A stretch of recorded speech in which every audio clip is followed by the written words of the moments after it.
Hey friends, hello and welcome to my channel Best of ICSE English. Friends, हमारे पिछले video में मैंने merchant of Venice start की थी और हम लोगों ने लाइन नंबर एक्ट 1 सीन 1 का लाइन नंबर 1 to 60 पढ़ा था। जैसा कि मैंने आपसे पिछले सीन में प्रॉमिस किया था, मैं आपको ओरल के साथ साथ रिटन एक्सप्लेनेशन हर लाइन का देने वाली थी और मैंने आपको दिया भी था। फ्रेंड्स, इस वीडियो में हम लोग आगे का सीन देखेंगे बेसानियो, लोरेंजो और ग्रेशियानो की एंट्री के बाद, जो कि है लाइन नंबर 60 से शुरू होता है। ओके, तो स्क्रीन पे आपको दिख रहा होगा, मैंने एक्ट 1 सीन 1 ओपन करके रखा हुआ है और लाइन नंबर 60 जहाँ पे लिखा हुआ है एंटर बेसानियो, लोरेंजो और ग्रेशियानो, यहाँ से आज हमें पढ़ना है। फ्रेंड्स, ये स्टार्ट करने से पहले हम लोग देख लेते हैं कि इससे पहले हुआ क्या था। एक क्विक समरी 1 मिनट के अंदर हम लोग ले लेते हैं कि एक्चुअली में हुआ क्या था, क्योंकि अगर कुछ फ्रेंड्स हमारे ऐसे हैं जो ये वीडियो मेरा पहली बार देख रहे हैं, मेरे चैनल पर पहली बार आए हैं, तो वो नहीं समझ पाएंगे कि हम लोग क्या पढ़ रहे हैं। तो फ्रेंड्स, समरी शुरू करने से पहले प्लीज़ एक बार चैनल को लाइक कर दें, इस वीडियो को लाइक कर दें, चैनल को सब्सक्राइब कर दें और बेल आइकन को प्रेस कर दें। आई होप आपको मेरा पिछला वीडियो पसंद आया था और आपको ये वाला वीडियो भी पसंद आएगा। ओके फ्रेंड्स, तो चलिए देखते हैं हम लोग ने पिछले वीडियो में क्या देखा था। हमारी फर्स्ट वीडियो में हमने देखा था कि एक्ट 1 सीन 1 शुरू हुआ है और वेनिस की एक स्ट्रीट दिखाई गई है। ठीक है, एंटोनियो जो कि मेन हीरो है, उसकी स्पीच से सीन की शुरुआत होती है और वो बहुत ही दुखी दिखाया गया है और वो कंफ्यूज्ड भी है कि आखिरकार वो इतना दुखी क्यों है। फिर उसके 2 फ्रेंड्स और इसमें दिखाए गए हैं, सैलारिनो और सेलेनियो। ये दोनों उसको समझाने की कोशिश करते हैं कि भाई तुम दुखी हो क्योंकि तुम्हारी एक्चुअली क्या होता है, एंटोनियो की ढेर सारी शिप्स, एक्चुअली 4 शिप्स जो हैं कार्गो शिप्स, ये मर्चेंट है ना, मर्चेंट यानी ट्रेडर, तो इसकी 4 शिप जो हैं अलग अलग देशों में गई हैं कार्गो लेकर के और ओशन पे हैं इस समय, और इनकी शिप्स जो हैं डूबने के, लूटने के, इन सब के खतरे को फेस कर रही हैं। तो इसीलिए सैलारिनो और सेलेनियो अलग अलग चीज़ों के साथ इसका कंपैरिजन करते हैं, अलग अलग क्लासिकल एल्यूजन्स देते हैं, अलग अलग कैरेक्टर्स से, क्या कहते हैं उसको, अलग अलग कैरेक्टर्स से इसको कंपेयर करते हैं एंटोनियो की शिप्स को और इसको समझाने की कोशिश करते हैं कि तुम अपने बिज़नेस की वजह से दुखी हो। तो एंटोनियो इस चीज़ को डिनाई कर देता है, नहीं मैं अपने बिज़नेस की वजह से दुखी नहीं हूँ, क्योंकि मेरा सारा बिज़नेस इन 4 शिप्स पे डिपेंड नहीं करता है, मैंने सारा बैकअप ले रखा है। तो भाई सैलारिनो कहते हैं कि ठीक है, अगर तुम बिज़नेस की वजह से नहीं दुखी हो तो फिर तुम यू आर इन लव। तो ये बोला जाता है कि भाई तुम प्यार में हो, तो वो कहते हैं नहीं मैं प्यार में भी नहीं हूँ। तो सैलारिनो जो है वो एंटोनियो को नेस्टर से कंपेयर करते हैं। मैंने आपको बताया था नेस्टर एक क्लासिकल कैरेक्टर है जो कि ट्रोजन वॉर का जनरल हुआ करता, तो वो बहुत ही ग्रेव पर्सन था। He was a very grave and serious person and he never use to smile even at the funniest jokes. Okay, तो ये था हमारा समरी। अब तक हम लोग ने क्या पढ़ा, this was from line number 1 to line number 60। Okay friends, now let's start from the entry of Bassanio, Lorenzo and Gratiano. You all must be seeing कि स्क्रीन पे आपको बेसानियो और लोरेंजो ग्रेशियानो की एंट्री दिखाई जा रही है। जैसा कि मैंने आपको पहले भी बताया है, एक्सप्लेनेशन पूरा हिंदी और इंग्लिश दोनों में होगा। Okay, let's start with the speech of Salanio. Here comes Bassanio, your most noble kinsman, Graciano and Lorenzo, fare ye well, we leave you now with better company। तो भाई एक्चुअली ये speech देखो, सेलानियो क्या कह रहे हैं, बेसानियो, लोरेंजो, ग्रेशियानो को आते हुए देख करके वो कहता है कि dear Antonio, now your more dear friends are now your dear friends are coming. मतलब होता है ना, कुछ दोस्त पक्के वाले होते हैं, कुछ दोस्त थोड़े ऐसे ही बस खाली हाय हेलो वाले होते हैं। तो वही इनको बोल रहा है कि देखो, now Antonio, your dearest friend is now coming, Bassanio is coming, and with him Graciano and Lorenzo are also coming. So we say you goodbye. Fare ye well means goodbye, Antonio. We leave you now with better company. Now you shall have better company. एक तरीके से उसको sarcasm दे रहा है, एक तरीके से उसको टॉन्ट करने की कोशिश कर रहा है कि भाई देखो, अब तो तुम्हारे अच्छे दोस्त आ गए हैं, तो अब हम लोगों को चले जाना चाहिए क्योंकि इनकी दोस्ती तुम्हें ज़्यादा पसंद है। सेलारिनो क्या कहते हैं, I would have stayed till I had made you Mary if worthy of friends had not prevented me. Same tone इनकी भी है, सेलारिनो की भी सरकास्टिक टोन है यहाँ पे। सरकास्टिक टोन कैसे है, क्योंकि वो क्या कह रहा है कि I would have stayed here till I had made you Mary, क्योंकि अभी मैंने बताया ना कि एंटोनियो को दुखी दिखाया गया है। He Antonio is portrayed as a melancholic person right now. So वो बोल रहा है कि मैं यहाँ पे रुका रहता जब तक मैं तुम्हें हंसा ना देता, बट अगर तुम्हारे वर्दियर फ्रेंड्स ने मुझे बीच में डिस्टर्ब ना किया होता, if the arrival of those more worthy friends had not prevented me. Okay, यहाँ पे वो फिर से एक तरीके से बेसानियों, मेनली यहाँ पे जो पॉइंट आउट किया जा रहा है वो बेसानियों को ही पॉइंट आउट किया जा रहा है, क्योंकि ग्रेशियानो और लोरेंजो भी कोई बहुत ज़्यादा अच्छे दोस्त नहीं हैं। एंटोनियो और बेसानियो ही एक दूसरे के बहुत अच्छे फ्रेंड्स हैं। तो एंटोनियो कहता है your worth is very dear in my regard. Antonio कह रहा है कि I have a deep regard for you also. Regard means love या केयर ऐसे कह सकते हैं, मतलब तुम भी मेरे लिए, you both are also equally important for me. I take it, but I suppose that, take it का मतलब I suppose that your own business calls on you, that you have your own business affairs which call you away. That means Antonio is saying कि that you both are going because you have some your work to do, you have your work to do, है ना, and you are just taking the advantage of the arrival of Bassanio and others. And you embrace the occasion to depart का मतलब हो जाएगा कि and that is why you take this opportunity to go. Antonio कह रहा है कि भाई तुम्हें तुम्हारा कोई काम होगा तो तुम जा रहे हो, क्योंकि तुम भी मेरे लिए उतने ही डियर हो जितना कि ये हैं, बेसानियो हैं, और तुम्हें तुम्हारा कोई काम है इसलिए तुम जा रहे हो, तुम खाली इस मौके का फ़ायदा उठा रहे हो। ठीक है, तो आगे भाई सेलारिनो कह रहे हैं गुड मोरो माई गुड लॉर्ड। मोरो यानी मॉर्निंग, गुड मॉर्निंग विश किया, आ गए ये लोग बेसानियो लोरेंजो ग्रेशियानो। तो बेसानियो कह रहा है गुड सीनियर्स बोथ। सीनियर्स का मतलब होता है जेंटलमैन। ओके, तो इन्होंने भी विश किया। When shall we laugh say when you grow exceeding strange must it be so. तो भाई एक्चुअली फेशियल एक्सप्रेशंस जो होते हैं वो रिकॉग्नाइज़ करने में बहुत हेल्प करते हैं कि कोई आपसे कितना अच्छे से बात करना चाह रहा है और कितना अच्छे से नहीं बात करना चाह रहा। तो सेलारिनो का चेहरा बना हुआ देख करके बेसानियो ने बोला कि भाई हम लोग साथ में बैठ के बातचीत कब करेंगे। व्हेन शैल वी लाफ मतलब when shall we spend good time, when shall we both of you tell us when we are going to have some merriment, है ना, when we are going to have some good time together. You grow exceeding strange मतलब you have become as if strangers to me. Must it be so मतलब is it necessary that you behave like this to me, like this with me, you are acting like strangers with me। तो बेसानियो पूछता है, तो सेलारिनो कहते हैं we will make our leisures to attend on yours, that means we will find some spare time। leisures का मतलब हो जाएगा spare time, खाली time। we will find some leisures to attend on yours। exeunt सेलारिनो और सेलेनियो, exeunt का मतलब होता है exit। सेलारिनो और सेलेनियो स्टेज से आउट हो गए। अब लोरेंजो क्या कह रहे हैं, my lord Bassanio since you have found Antonio we too will leave you, but at dinner time I pray you have in mind where we must meet। तो भाई लोरेंजो भी अब निकलने की उसमें है, ग्रेशियानो भी।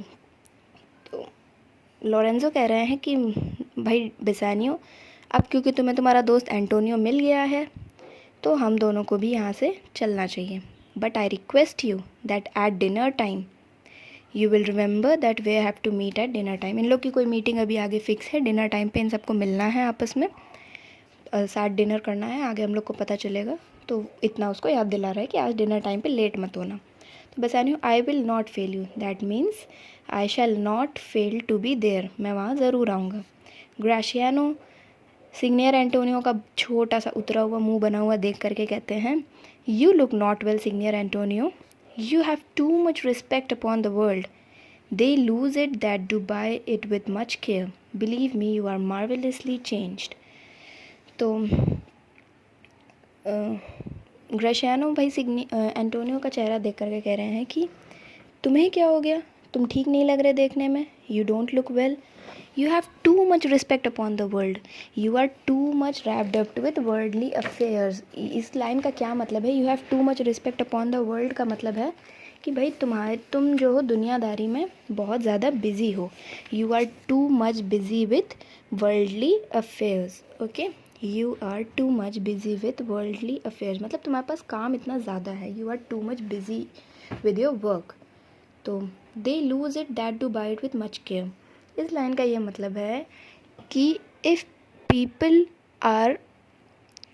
people show excessive anxiety about their business, then they lose it, then they suffer a loss। कि मतलब अगर कोई अपने काम को लेकर के कुछ ज़्यादा ही परेशान होता है ना, तो उसको अपने काम में नुकसान ज़रूर होता है। इस लाइन का ये मतलब है, they lose it that do buy it with much care means that people lose all when they incur so much anxiety over business। So believe me you are marvellously change. Marvellously का मतलब होता है strangely, कि तुम बहुत ज़्यादा बदल गए हो।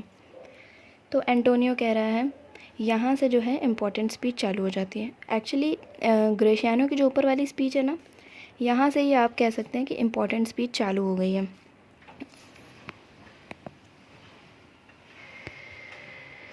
हाँ, तो एंटोनियो क्या कह रहा है, I hold the world but as the world, Gratiano a stage where every man must play a part and mine a sad one.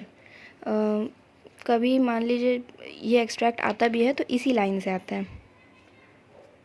Antonio की कुछ स्पीच का पार्ट ले लेते हैं और ग्रेशियानो की पीछे एक बड़ी स्पीच है, इसके आगे वहाँ से पार्ट ले लेते हैं। तो देखिए एंटोनियो क्या कहना चाह रहा है। अब यहाँ से बहुत इंपॉर्टेंट पार्ट शुरू हो गया, तो ध्यान से सुनिएगा। I hold the world but as the world, Gratiano a stage where every man must play a part and mine a sad one. तो एक वो किसकी, मुझे ज़्यादा सही से तो नहीं मालूम, शायद राज कपूर जी की एक फ़िल्म है जिसमें वो नहीं कहते हैं कि ये दुनिया एक मंच है और हम सब उसमें कलाकार हैं और the show must go on, ऐसे करके जो डायलॉग्स होते हैं, इसी डायलॉग से इंस्पायर या फिर शेक्सपियर के इस प्ले से इंस्पायर होकर के वो डायलॉग बने, वो तो मुझे नहीं पता। बट एंटोनियो क्या कह रहा है कि I see this world, Gratiano I see this world merely as a stage, कि ये दुनिया जो है ना मेरे लिए एक स्टेज की तरीके, this is like a play for me in which every man has a part two play. और हम सब इस प्ले के क्या हैं, सारे लोग कैरेक्टर्स हैं, हमारे पास हर किसी के पास एक एक रोल है करने के लिए। और मेरा रोल पता है क्या है, मेरा रोल है कि मैं एक दुखी इंसान का रोल प्ले करूं। ये बोल रहा है वो कि मेरा रोल इतना है कि मैं एक सैड पर्सन का रोल प्ले करूं। तो भाई अब ग्रेशियानो की बहुत बड़ी सी स्पीच है ये, and this is a very important speech. ये बहुत इंपॉर्टेंट स्पीच है फ्रेंड्स, और इसको आप बहुत ध्यान से, मैं इसको ज़्यादा टाइम लेकर के स्पीच को एक्सप्लेन करने वाली हूँ। अगर आप लोग चाहें तो मेरी एक एक लाइन को नोट भी कर सकते हैं। Okay friends, just a minute. Okay friends, तो ग्रेशियानो देखिए एंटोनियो की इस बात पे क्या जवाब देता है। He says that let me play the फूल।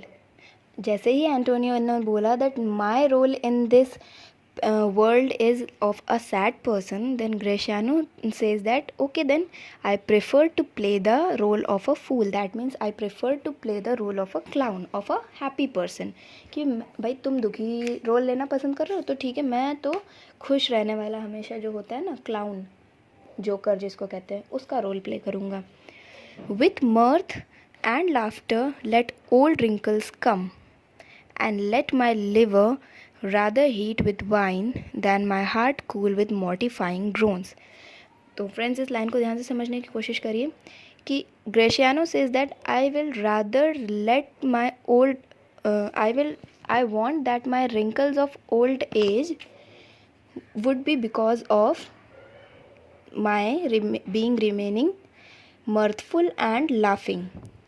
इसको मैं हिंदी में बताती हूँ कि वो कहता है कि तुम मुझे हमेशा हंसने दो और मुझे हमेशा खुश रहने दो, जब तक कि मेरे चेहरे पे बुढ़ापे की झुर्रियाँ ना दिखने लग जाएं। मैं चाहता हूँ कि जब तक मेरा ओल्ड एज ना आ जाए, मेरा बुढ़ापा ना हो जाए, मेरा चेहरा झुर्रियों से भर ना जाए, तब तक मैं हमेशा केवल हंसता ही रहूँ, हमेशा मैं खाली खुश रहूँ।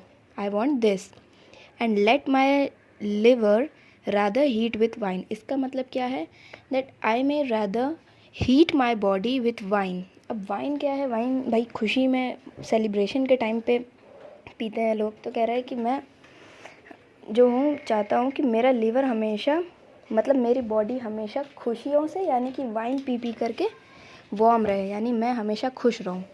Then my heart cool with modifying groans, ना कि मैं चाहता हूँ कि मेरी जो स्पिरिट्स है, हार्ट यानी यहाँ पे स्पिरिट, स्पिरिट का मतलब हो जाएगा जोश उत्साह जिसको हम लोग कहते हैं। मैं अपने बेकार की दुख में रो रो करके अपने हार्ट को, अपने जोश को ठंडा नहीं करना चाहता, बल्कि मैं वाइन पी पी करके अपना लिवर यानी कि अपनी बॉडी को गर्म रखना चाहता हूँ। एक बार इसका कॉन्टेक्स्ट समझ लेते हैं। इसका कॉन्टेक्स्ट ये है कि ग्राशियानो कह रहा है कि ठीक है तुम एंटोनियो चाहे सैड पर्सन रहना चाहो, बट मैं हैप्पी पर्सन का रोल प्ले करूँगा। क्यों? क्योंकि मैं चाहता हूँ कि जब तक मेरा बुढ़ापा ना आ जाए, मेरा चेहरा झुर्रियों से ना भर जाए, तब तक मैं केवल हंसता रहूँ और रो रो करके अपना दिल ठंडा करने से बदले आए अपने स्पिरिट्स, अपने जोश, अपने ड्रीम्स, अपने अरमान ठंडे करने से अच्छा है मैं वाइन पी पी करके खुश रहूँगा और अपनी बॉडी को गर्म रखूँगा। Why should a man whose blood is warm within sit like his grandsire cut in alabaster? अब कह रहा है भाई ये तो कोई तुक ही नहीं बनता। Why should a man with warm blood in his veins, whose blood is warm within का मतलब, अब देखिए जब तक हम लोग ज़िंदा हैं हमारे शरीर में खून गर्म है, जैसे ही कोई मर जाता है तो उसके शरीर का खून ठंडा हो जाता है ना। तो कह रहा है ऐसा भाई ये तो कोई तुक ही नहीं बनता कि अगर एक इंसान का खून अभी भी गर्म है, यानी कि if a man is still alive he should not sit like his grandsire. Grandsire का मतलब होता है स्टैचू ऑफ ग्रैंडफादर, किसी के दादाजी की मूर्ति या एक समझ लीजिए फ़ोटो जो कि क्या है, स्टिल है, जिसमें कोई मूवमेंट नहीं है, कोई वार्मथ नहीं है, वो एकदम से ठंडी पड़ी हुई है। It is just a non living thing.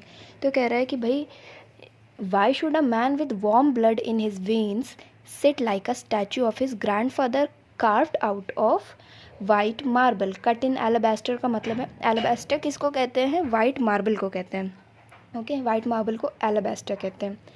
तो कह रहा है कि अभी जब मैं ज़िंदा हूँ या कोई भी इंसान जब अभी ज़िंदा है तो वो क्यों अपने दादाजी की मूर्ति की तरह जो कि वाइट मार्बल को कार्व करके स्कल्प्ट करके बनाई गई है उसकी तरह चुपचाप रहे, उसकी तरह शांत रहे।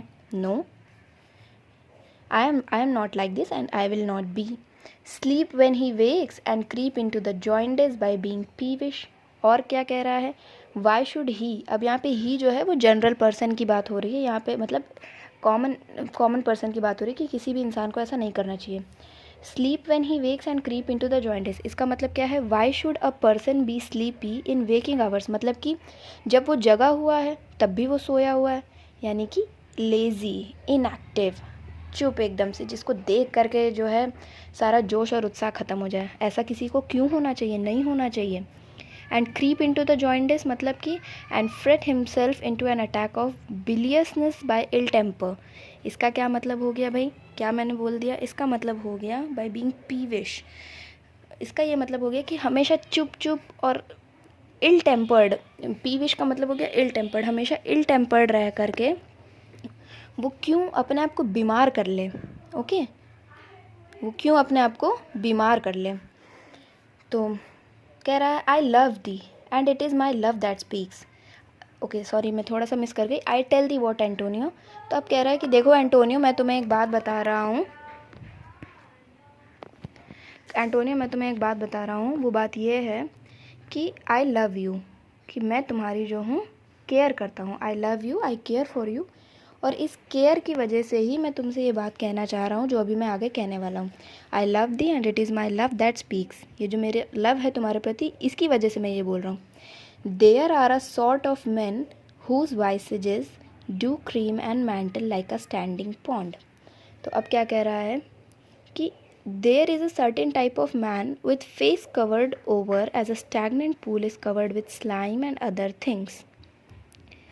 तो कह रहा है कि दुनिया में ऐसे भी लोग हैं हुज वाइसेजेस, यानी कि जिनके चेहरे, whose faces are do cream and mantle like a standing pond, इसका मतलब हो गया कि their faces are covered with silence and उसको क्या बोलेंगे हम लोग, साइलेंस और एक खड़ूस और मनहूस सा एक्सप्रेशन जो होता है ना, तो उस एक्सप्रेशन से उनका फेस हमेशा कवर रहता है। जैसे कि अगर रुका हुआ पानी है तो उसके ऊपर क्या जम जाती है, काई जम जाती है ना। Do cream and mantle like a standing pond and do a willful stillness entertain with purpose to be dressed in an opinion of wisdom, gravity, profound conceit। रुकिए, इसको थोड़ा थोड़ा करके एक्सप्लेन करते हैं। फिर से देखिए, there are a sort of man whose visages, यानी कि दुनिया में ऐसे कुछ लोग हैं जिनके हाँ, तो मैं ये कह रही थी कि ग्रेशियानो कह रहा है कि देखो, दुनिया में ऐसे लोग होते हैं जो हमेशा चुप रहेंगे, हमेशा सीरियस रहेंगे और किसी से बात नहीं करेंगे, हमेशा मतलब मनगुन्ने जिसको नहीं हम लोग कहते हैं, वैसे रहते हैं, किसी से बात नहीं करेंगे, अकड़े अकड़े घूमेंगे। और उनके चेहरे पे हमेशा एक ग्रेवनेस रहती है। जैसे कि अगर पानी बहता नहीं है, रुका हुआ कोई पॉन्ड है, तो उसके ऊपर कैसे एक लेयर बन जाती है ना, गंदगी की, डस्ट की और स्लाइम यानी काई की। ठीक है, बिल्कुल उसी तरीके से उन लोगों के चेहरों पे हमेशा ग्रेवनेस पूरी कवर रहती है। ठीक। And do a wilful stillness entertain with purpose to be dressed in an opinion of wisdom, gravity, profound concept. और वो लोग ऐसा करते क्यों हैं? जो लोग हमेशा शांत रहते हैं वो लोग ऐसा क्यों करते हैं?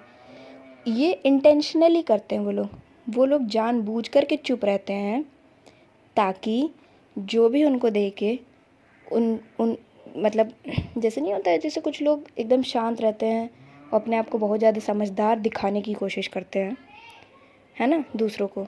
तो वो यही कह रहा है कि ये लोग ऐसा इसलिए करते हैं, such a man maintains a deliberate intentional silence, क्योंकि उनके दिमाग में ये चल रहा होता है कि अगर हम ज़्यादा लोगों को भाव नहीं देंगे ना, तो मेरी रेपुटेशन बढ़ेगी और लोग सोचेंगे कि अरे ये बहुत ही ज़्यादा बड़ा आदमी है, इसीलिए जल्दी किसी से बात नहीं करता है, इसके अंदर बहुत सारी विजडम है, with purpose to be dressed in an opinion of wisdom, gravity, profound conceit.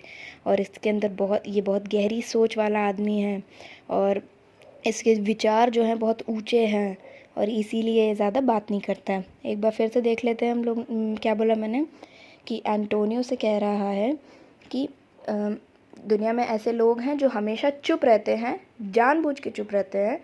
क्यों? ताकि दूसरे लोग उसको देख कर के ये समझें कि ये बंदा बहुत ही ऊंचे विचारों वाला, बहुत ही सीरियस, बहुत ही समझदार इंसान है और वो अपने आप में रेप्यूटेड महसूस कर सकता है। ठीक है।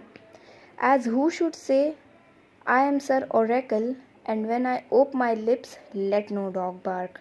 तो कह रहा है वो जो लोग हमेशा चुप रहते हैं ना, उनके दिमाग में हमेशा ये चलता रहता है, वो हमेशा ये कहना चाहते हैं, मतलब वो चुप रहते हैं तब भी वो अपने एक्सप्रेशन से लोगों को ये जताने की कोशिश करते हैं कि आई am Sir Oracle.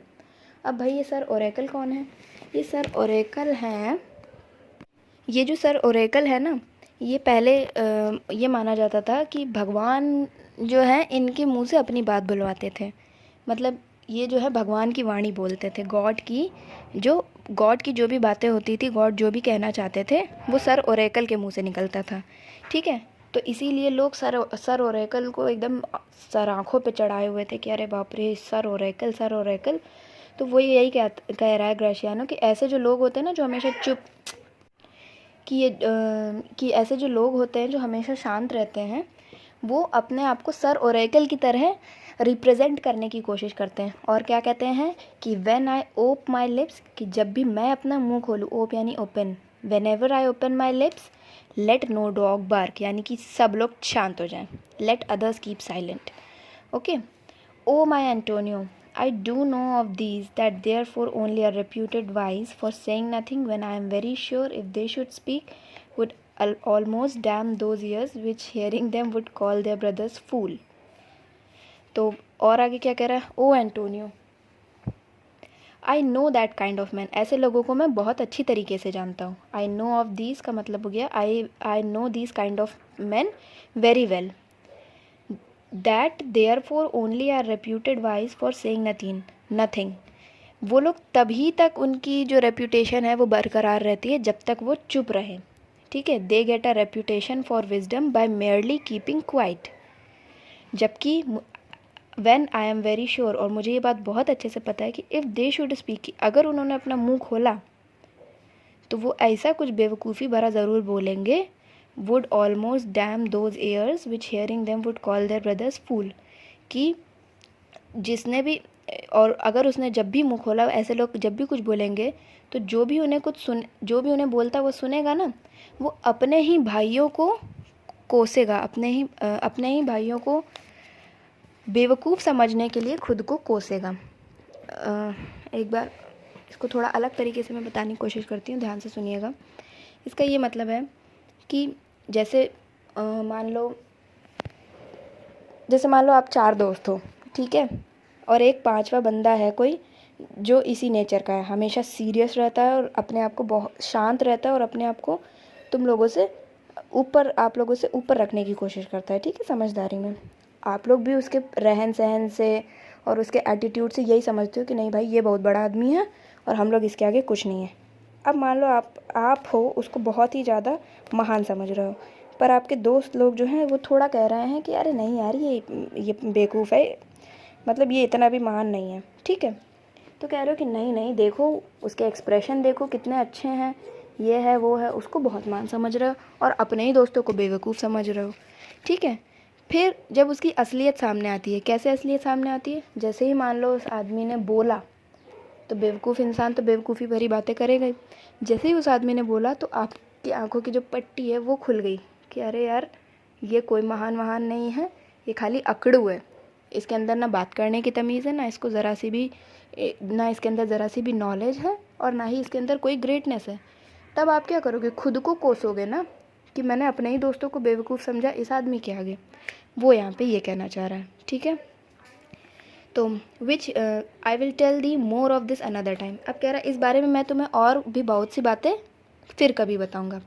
But fish not with this melancholy bait for this fool gudgeon on this opinion. तो कह रहा है कि बट तुम जो हो ना, ऐसा बनने की कोशिश मत करो कि तुम जो हो पॉपुलैरिटी हासिल करने के चक्कर में ये साइलेंस को अपना बेट, यानी कि उसको क्या कहते हैं, मछली पकड़ने वाले को चारा बना रहे हो, कि मतलब तुम भी यही हथकंडे आजमा रहे हो कि हम भी चुप रहेंगे और लोगों को दिखाने की कोशिश करेंगे कि हम बहुत ही चुप और सीरियस पर्सन है तो लोग हमें समझदार समझेंगे। तो ये तुम गलत समझ रहे हो, ओके। तो ग्रेशियानो कहता है कि एंटोनियो तुम ये सब हरकतें, ये सब जो ट्रिक्स हैं वो आजमाने की कोशिश मत करो, क्योंकि असल में जो लोग बहुत ज़्यादा सीरियस रहते हैं वो केवल दिखावा करते हैं सीरियसनेस का, और उनके दिमाग में खाली लोगों की अटेंशन गेन करने का प्लान चलता रहता है। असलियत में वो वाइस नहीं होते हैं, ठीक है। उसके बाद में कह रहा है कि come on good Lorenzo fare ye well a while I end my exhortation after dinner. तो भाई इतना कह करके वो चुप हो गया। एक बार फिर से देख लेते उसने क्या बोला। उसने बोला कि Antonio do not put out this bait यानी चारा ऑफ मेलनकली साइलेंस का मतलब हो गया चुप और मनहूसियत भरी चुप्पी, ठीक है। In order to catch such a cheap fish as popularity gain करने के लिए तुम ये सब मत करो। फिर लॉरेंजो से कहता है कि लॉरेंजो चलो अब हम लोग चलते हैं। दोनों से गुड बाय बोला और कहता है I will and my exhortation यानी advice, good advice after dinner. बाकी की मैं जो तुम्हें सीख दे रहा हूँ ना वो डिनर के बाद दूंगा। तो लॉरेंजो कह रहा है well we will leave you then till dinner time. तो बाय बाय बोला। फिर कहता है अब माहौल को ये थोड़ा हल्का करने की कोशिश कर रहा है लॉरेंजो, क्योंकि ग्रेशियानो ने ऐसी बात बोली है सच में कि माहौल थोड़ा सा गर्म हो गया, थोड़ा सा सीरियस हो गया। तो लॉरेंजो कह रहा है I must be one of those same dumb wise man for Gratiano never lets me speak. कि देखना एक दिन मैं भी उन्हीं डम्ब वाइज मैन में से एक हो जाऊँगा। चुप और वाइस यानी इंटेलिजेंट नॉलेजफुल होता है, ठीक है, कि मैं भी एक दिन उन्हीं आदमियों में से एक हो जाऊंगा। क्यों? क्योंकि ग्रेशियानो मुझे कभी भी बोलने ही नहीं देता है, ठीक है। तो ग्रेशियानो कह रहा है well keep my company but 2 years मो यानी मोर। तो ठीक है बेटा तुम 2 साल मेरे साथ और रह लो। Thou shalt know how the sound of thine own tongue. तो कह रहा है तुम अपनी खुद की आवाज़ भूल जाओगे, मैं तुम्हें बोलने ही नहीं दूंगा। अब तुम खाली 2 साल मेरे साथ और रहो, spend only 2 years more with me and you will have forgotten the sound of your own voice. तो एंटोनियो कह रहा है farewell, I will grow a talker for this gear. तो कह रहा है ठीक है, बाय बाय, और मैं तुम्हारी एडवाइस लेने की कोशिश करूँगा। ओके। तो ग्राशियानो कह रहे thanks in faith for silence is only commendable in a needs tongue dried and a made not वेंडेबल। अब भाई ये बहुत बड़ी बात बोल दी। क्या कह दिया ग्राशियानो ने? बोला हाँ अच्छी बात है, थैंक्स कि तुमने मेरी एडवाइस लेने के बारे में सोचा। Because silence is only commendable, commendable यानी प्रेज्ड, क्योंकि साइलेंस केवल उन्हीं लोगों पे, दो लोगों पे अच्छी लगती है। किन दो लोगों पे? इन अ नीड्स टंग ड्राइड, यानी कि इन अ ड्राइड ऑक्स टंग, एक बैल की सूखी हुई ज़बान पे, एंड अ मेड नॉट वेंडेबल। अब भाई इसका तो मैं नहीं समझ पाई कि ड्राइड ऑक्स टंग का यहाँ पे क्या लेना देना है। मेड नॉट वेंडेबल का मतलब होता है एक लड़की जिसकी शादी नहीं हो रही है, जो शादी को डिज़र्व नहीं करती, या जो इससे कोई शादी नहीं करना चाहता, तो वो चुप रहे, और एक बैल चुप रहे। आई थिंक इसका ये मतलब हो सकता है कि एक बैल जो किसी काम का नहीं है वो चुप रहे, और एक लड़की जो जिसकी शादी नहीं हो सकती, जिससे कोई शादी नहीं करना चाहता, ये दोनों चुप रहे, तो ये अच्छा लगता है। बाकी सबको बोलना चाहिए। ओके। ग्राशियानो और लोरेंजो हंसते हंसते चले गए। तो फ्रेंड्स आज हम लोग ने लाइन नंबर 60 से लेकर के लाइन नंबर 110 के करीब करीब कंप्लीट किया है। ठीक है। अब इसके बाद इस सीन का एक्ट 1 सीन में इनका थर्ड पार्ट शुरू हो जाता है, जहाँ पर बेसानियो और एंटोनियो जो है, बेसानियो अपनी गरीबी के बारे में, अपनी कंगाली के बारे में बात करेगा, और पोर्शिया के बारे में बताएगा, बेलमोंट के बारे में बताएगा। तो इस पार्ट को मैं अपने अगले वीडियो के अगले पार्ट में, पार्ट नंबर 3 में शेयर करूँगी। अगर आप में से कुछ लोग ऐसे होंगे जिन्होंने यही मेरा पहला वीडियो देखा हुआ है, फर्स्ट पार्ट नहीं देखा है, तो आप फर्स्ट पार्ट भी देख सकते हैं, जिसका लिंक मैं डिस्क्रिप्शन बॉक्स में दे रही हूँ। फर्स्ट पार्ट देखने के बाद ही आपको सेकंड पार्ट बहुत अच्छी तरीके से समझ आएगा। फ्रेंड्स आई होप आपको मेरे वीडियो में जो भी मैंने आपको पढ़ाया आज वो समझ आया होगा। अभी 5 मिनट के लिए, 5 मिनट तो ज़्यादा बोल दिया, 1 मिनट के लिए मैं अपनी रिटन जो एक्सप्लेनेशन है वो स्क्रीन पे शेयर करने वाली हूँ। फ्रेंड्स इस पार्ट में जो आज हम लोग ने पढ़ा, इसमें केवल जो ग्राशियानो की ये बड़ी स्पीच है ये ही सबसे ज़्यादा इम्पॉर्टेंट है। और तो मैंने ना ये जो छोटी मोटी बातें हैं इसकी मैंने एक्सप्लेनेशन नहीं लिखी हुई है, बिकॉज दीज आर यूज़लेस। मैंने एक्सप्लेनेशन लिखा हुआ है यहाँ से, जहाँ पे उसने, ग्राशियानो की वो स्पीच थी जब उसने बोला कि अगर बिज़नेस की ज़्यादा चिंता करोगे तो बिज़नेस में नुकसान होगा। इस वाली स्पीच से लेकर के मैंने ग्राशियानो की बड़ी वाली स्पीच तक का एक्सप्लेनेशन लिखा है, तो वो मैं शेयर कर रही हूँ, आप स्क्रीनशॉट ले लीजिए। और फ्रेंड्स वीडियो को लाइक करें, चैनल को सब्सक्राइब करें, और ज़्यादा से ज़्यादा वीडियोज़ को शेयर करें। I hope you like my video. Bye bye and have a good day. Friends I am sorry, bye bye बोलने से पहले एक चीज़ बोलना चाहूँगी कि कोई भी क्वेरी हो तो कमेंट सेक्शन में आप मुझसे पूछ सकते हैं, और मेरी फर्स्ट वीडियो को मेरी उम्मीद से ज़्यादा ही व्यूज़ मिले हैं, तो इसके लिए आप सबका thank you very much. Bye bye.